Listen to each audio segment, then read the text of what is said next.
Hey everybody, this is DJ Gerry. I'm really excited because we're about to catch a sneak preview of the new Bruce Springsteen inspired movie Blinded by the Light. That's right, it's a movie about a Pakistani family that recently immigrated with all their traditions, and the teenager from the family completely identifies with Bruce Springsteen, his music, his lyrics, but his family is opposed to it because it's not traditional Pakistani values and so forth. So it's a little bit of a culture clash. We're going to go in and watch the movie, see if we can learn a little bit more about it, and we'll give you our movie review.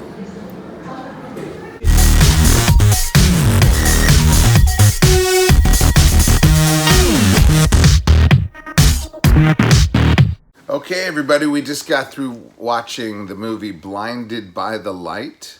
I have DJ Silene with me. Yeah. And did you know that DJ Gerry and DJ Silene saw Bruce Springsteen? This is the exact ticket that we saw him in concert in 1985. Only we didn't know each other then. That's right. My ticket is inside my diary and kind of like in the closet, so not bringing it out right now, but yes, we were at the same concert, but we didn't know each other then. This is September 26, 1985. Maybe they'll make a true life movie about us, Bruce Springsteen. You never know. Never know. But anyway, it was one of the best concerts I've ever seen, and I could totally relate to that movie because I was in high school when I first got into Bruce Springsteen. And the music and the lyrics totally inspired me as well. I felt like the boss was talking to me, and I used to get all his records, and I was so excited when I got a chance to finally see him in concert because it was so popular, you know, back then. Just really tough to get a ticket. This was the concert that we saw, right? That's right. It was the Born in the USA tour. Yeah. And this movie was interesting because it took place in the 1980s, and it talked about how, you know, it was in England, and it centered around, as I mentioned before, Javed. He's a Pakistani. Their families were immigrants, and he was totally inspired by this music, and the music gave him the courage to follow his dream of becoming a writer. And it also gave him courage to stand up to these racist skinheads that were, against the Pakistanis that wanted them to leave the country. And in some ways, the landscape was similar to the time periods we're going through. We're seeing, in America, we're seeing these types of, white supremacists and things like that. So that wasn't that much different.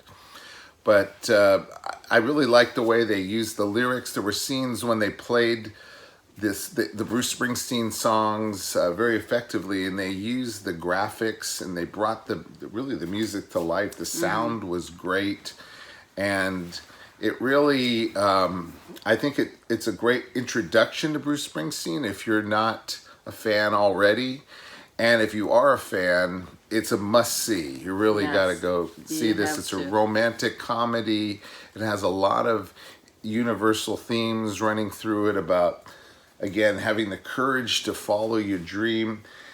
There were some musical numbers in it. I mean, it was supposed to be labeled as a musical, but I don't really think it was a musical. I think there were just some musical scenes when they would get out and, play, some of his songs like Born to Run or Prove It All Night or Promised Land, Badlands, some of those great Bruce Springsteen anthems, Dancing in the Dark. And it really brought it home for him. And there were some interesting scenes between his father, who also was kind of like Springsteen's father, who didn't want Bruce Springsteen to become a musician or a writer. He wanted him to get a more traditional job. And his father was very frustrated as well because he had dreams that, didn't come true for him. So he was very bitter. So there was a lot of parallels between Javed's life and Bruce Springsteen's. Yeah, and what was interesting, at the end of the movie, they showed real pictures of the guy with Bruce Springsteen, and DJ Gerry and I, we do have some pictures with Bruce Springsteen too. That's right. We waited in line for about 10 hours in front of Barnes and Nobles. All worth it. And yeah, at the Grove, so we could buy this book here. I think it was all of $21, but I think they only let about 1,000 people in, and you had to be in line by like 4 o'clock in the morning. Yes, and so we got to meet him, and we'll put some pictures of that. And here's his signature. Really cool. And that was so cool. Yeah, and my dad got to meet the boss also. My dad's a pharmacist, and Bruce Springsteen came into his pharmacy. And check this one out. This one is, he told him I was a big fan. So it says, to Gerald, thanks, Bruce Springsteen. There you go. Yeah. So that's, my dad met the boss too. So this was in a pharmacy in Century City. So, it's, generations of fans of Bruce Springsteen.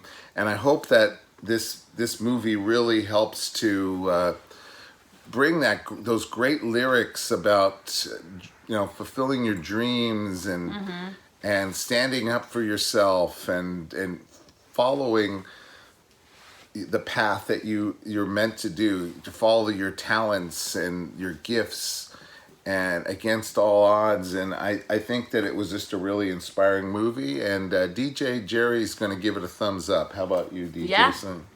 Thumbs up. Go out and see this movie. Go ahead and comment. What did you think about the movie? Let us know what you thought about it. Give your comments, and here we go. DJ Silene signing out. DJ Gerry reminding you to keep rocking. We'll have some more on some rare recordings of Bruce Springsteen coming up. So if you're a Bruce Springsteen fan, look out for that one. Stay tuned. Yeah, bye-bye, everybody. Bye-bye. Keep rocking. Bye.